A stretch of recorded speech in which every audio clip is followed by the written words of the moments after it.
Assalamualaikum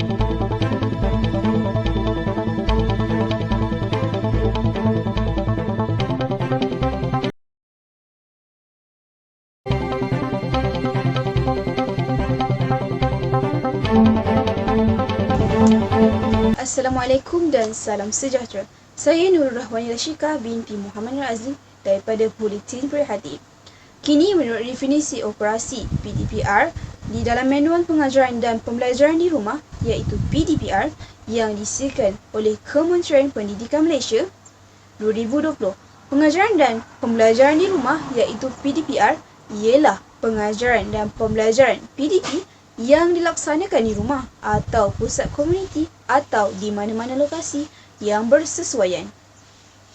PDPR boleh dilaksanakan dalam talian atau luar talian dan offsite dengan berstruktur dan terancang. PDPR secara dalam talian iaitu online boleh dilaksanakan apabila terdapat pencapaian internet dan penggunaan peranti yang membolehkan murid belajar secara nyata.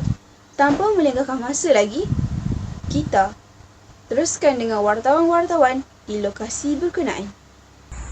Okey, terima kasih kepada dua pengacara di studio tadi. Okey, saya wartawan Adisha akan menemu bual seorang guru daripada SK Payara. Tanpa melengahkan masa, jom kita dapatkan beliau. Okey Puan, boleh Puan memperkenalkan diri Puan dahulu? Okey, nama saya Syarifah Syamina Akilau. Okey, saya dah berkhidmat di Sekolah Kebangsaan Payara mengajar dalam subjek Bahasa Melayu. Okey, tanpa melengahkan masa lagi, soalan pertama untuk Puan. Sebagai seorang guru, ketika waktu mengajar dan pembelajaran di rumah, apakah halangan dan kekangan ketika Puan mengajar anak murid Puan secara talian?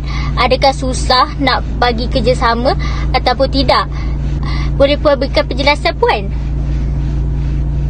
Menurut saya pada firstnya dalam talian macam terpaksa ada gangguan macam internet. Okey, internet kita kena ada internet yang kuat sebab kita kena guna Google Meet ataupun Zoom. Benda tu menggunakan internet data yang kuat untuk kita menyampaikan sesuatu. Kalau tak, dia akan jadi lagging. Okey, antara kita ataupun student kita. Seterusnya, halangan yang kedua ialah melalui macam pembelajaran sendiri. Okey, contoh dalam subjek Bahasa Melayu atau student tu ada faham ke tak, kita pun akan macam limit kita untuk mengajar tu dah ada batas dia dalam talian. Okey Puan, terima kasih di atas jawapan itu tadi. Soalan kedua pula adalah, sudah semestinya ada kemudahan dan kekurangan yang terdapat pada pembelajaran atas talian ini. Jadi Puan, apakah kemudahan sebagai seorang guru dalam melaksanakan PDPR di atas talian ini? Okey, bagi saya kemudahan sebagai seorang guru dalam melalui proses PDPR ini adalah salah satunya ialah macam saya tak perlulah menjimatkan kos minyak kereta saya untuk pergi ke sekolah. Macam nak pergi ke sekolah pun hampir makan masa sejam semua tu. So jimat dari segi kos minyak.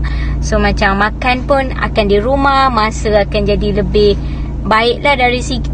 Kalau dari situ macam kemudahan bagi saya macam berbaloi lah, macam kita buat PDPR kat rumah.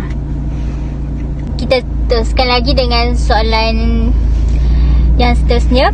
Boleh Puan beritahu apakah kelebihan atau ganjaran utama yang dapat diperoleh daripada Puan sebagai seorang guru? Okey, sebagai seorang guru, maybe macam guru akan jadi lebih kreatif. Maksudnya macam dari segi menyampaikan pembelajaran tersebut, macam untuk bagi student tu faham macam dari umur berapa, kalau 7 tahun ke, dari segi 8 tahun, maybe diorang akan lebih macam grafik yang lebih menarik. Alhamdulillah, macam kami akan lebih macam cekap lah macam untuk menyampaikan PDPR kepada murid. Okey Puan, soalan terakhir daripada saya.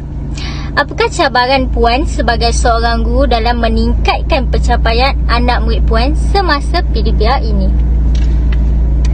Okey, cabaran saya pada mulanya kita akan kena pergi satu persatu murid itu. Kita macam contoh Ahmad ni dia tak masuk kelas. So dah 3 hari dia tak masuk kelas. So sebagai seorang guru, kita kena ambil tahulah kenapa Ahmad tak masuk kelas, slow talk dengan mereka. Seterusnya cabaran untuk meningkatkan prestasi murid-murid, antaranya ialah macam kita kena yang tadi saya cakap Ahmad tadi, yang kita kena kontak kalau macam murid itu ada masalah. Sebagai guru kita kena alert, macam jangan kita asyik macam sebut nama, memandangkan contoh Siti ni dia aktif je, so kita lebih macam soal dia semua tu. Yang lain kita macam sebab yang lain dia diam, dia off kamera semua tu, so kita tak. Okay, kita at least macam seorang guru kita kena sebut nama dia, supaya macam murid tu dia rasa macam nama aku pun ada kat situ, so macam dia pun lebih macam rasa dihargai. Okay, setakat itu saja dari saya. Okey pun, terima kasih di atas penjelasan pun yang sangat bernas dan jelas itu. Okey, itu sahaja yang dapat saya kongsikan. Tanpa melengahkan masa lagi, kita pergi kepada wartawan seterusnya, wartawan Nur Syawani. Terima kasih kepada wartawan Alisha. Saya, wartawan Nurul Syawani, akan bertemu bual dengan seorang bapa. Okey, sebelum itu boleh Encik perkenalkan diri Encik dahulu. Saya nama Nur Azizi bin Jabari, ayah kepada Adam Ahad. Tanpa melengahkan masa, kita teruskan dengan soalan-soalan yang akan diberikan kepada Encik Azizi. Okey, soalan yang pertama. Ibu bapa juga diberikan peranan yang sangat penting dalam menguruskan pengajaran dan pembelajaran anak-anak di rumah. Oleh itu, apakah kekangan dan halangan yang tuan hadapi sepanjang PDPR dilaksanakan?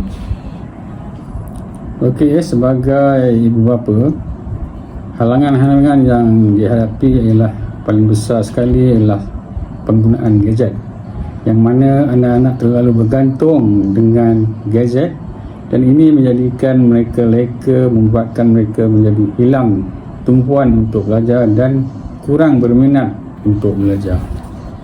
Okey, soalan yang seterusnya. Ibu bapa diberi tanggungjawab yang besar dalam memastikan anak mereka sentiasa dalam keadaan yang selesa semasa waktu PDPR dijalankan. Apakah kemudahan yang diberikan oleh pihak kerajaan kepada ibu bapa agar anak-anak mereka dapat mengikuti PDPR dengan lancar dan selesa? Sebagai sumber kerajaan untuk memberikan penggalakan belajar, kerajaan telah membekalkan Phone Yes dan pemberian subsidi top up. Sebagai contoh, U-Mobile. Bagi subsidi-subsidi ini, pihak kerajaan juga memberikan kemudahan-kemudahan seperti top up sebanyak RM15, memberi bantuan tablet kepada pelajar-pelajar yang memerlukan.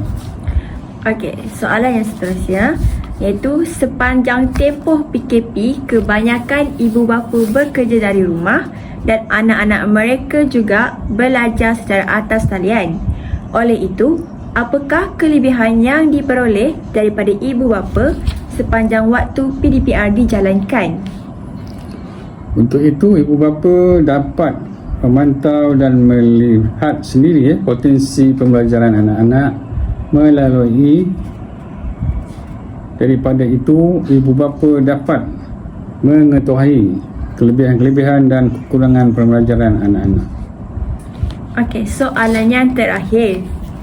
Sepanjang tempoh PDPR dijalankan, adakah pencapaian anak tuan semakin meningkat ataupun di sebaliknya? Boleh tuan berikan penjelasan yang ringkas?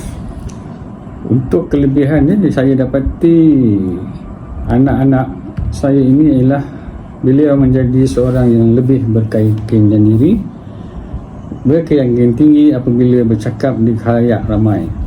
PDPR ini juga memberi kesan yang baik di mana setiap pelajar dapat meningkatkan keyakinan diri, dapat belajar cara menggunakan aplikasi-aplikasi baru dan dapat meningkatkan kreativiti masing-masing.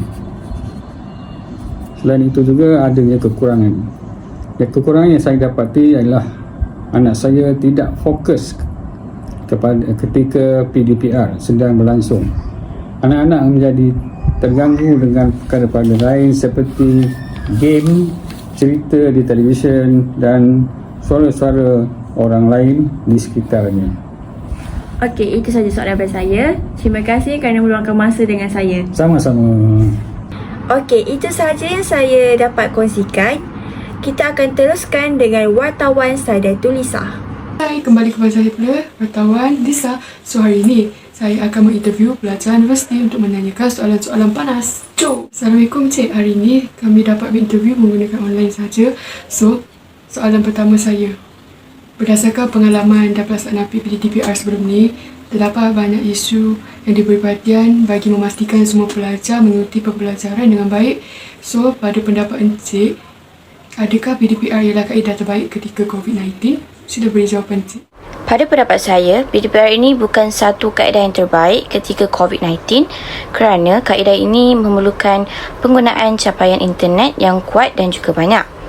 Dan kadang-kala ia boleh terjejas akibat daripada cuaca yang tidak menentu seperti hujan. Encik, terima kasih. Okay, soalan kedua untuk Cik, apakah kemudahan yang Cik dapat ketika pelaksanaan PDPR ini dijalankan? Dari segi kemudahan pula, kemudahan yang saya dapat ketika pelaksanaan PDPR ini ialah ia lebih fleksibel kerana bagi saya boleh memilih tempat dan juga suasana yang saya inginkan untuk belajar. Seterusnya, ketika pelaksanaan PDPR ini dijalankan, mungkin terdapat beberapa kelebihan yang Cik perolehi. Oleh itu, bolehkah Cik bagi tahu apa kelebihan yang Cik dapat sepanjang PDPR ini dijalankan?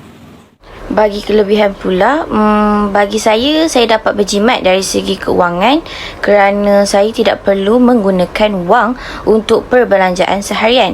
Seperti mana kita tahu, jika tinggal di college, saya perlu berbelanja untuk makanan dan juga keperluan peribadi. Baiklah Cik, untuk soalan yang terakhir pula, Cik merupakan seorang pelajar dekan di universiti tersebut. Oleh itu, bolehkah Cik berikan tips-tips untuk mengekalkan dan meningkatkan prestasi sepanjang PDPR ni? Bagaimana jawapan Cik? Antara tip yang saya gunakan untuk mengekalkan prestasi saya sepanjang PDPR ini ialah setiap kali kelas berlangsung, saya akan merekod dan melihatnya kembali video tersebut untuk membuat nota selepas kelas tamat. Nota tersebut akan saya gunakan sebagai rujukan dan juga bahan bacaan untuk persediaan ujian akhir. Terima kasih kerana menjawab semua soalan-soalan yang ditanya oleh Buritin Prihatin. Saya harap Cik dipermudahkan semua pembelajaran dan berjaya, okey? Terima kasih. Kita pergi ke wartawan seterusnya. Okey, terima kasih kepada wartawan-wartawan yang cantik cerita dan petah berbicara dalam menyambung ramah salah seorang guru, wakil ibu bapa dan komuniti dalam Buletin Perhatian ini. Secara langsung atau tidak langsung, terima kasih juga kepada wakil guru, wakil pelajar dan wakil ibu bapa dalam menjawab segala pertanyaan wartawan mengenai pelaksanaan pengajaran dan pembelajaran di rumah. Sekian daripada saya dan rakan setugas dari Pentas Bestari Jaya. Saya akhiri dengan selangkap pantun. Malam indah terang cahaya, bulan bintang penuh di sisi. Penutup muka teman setia, jarak dijaga, SOP dipatuhi. Hashtag kita jaga kita. Sekian, wabillahi taufiq wal hidayah. Assalamualaikum warahmatullahi wabarakatuh.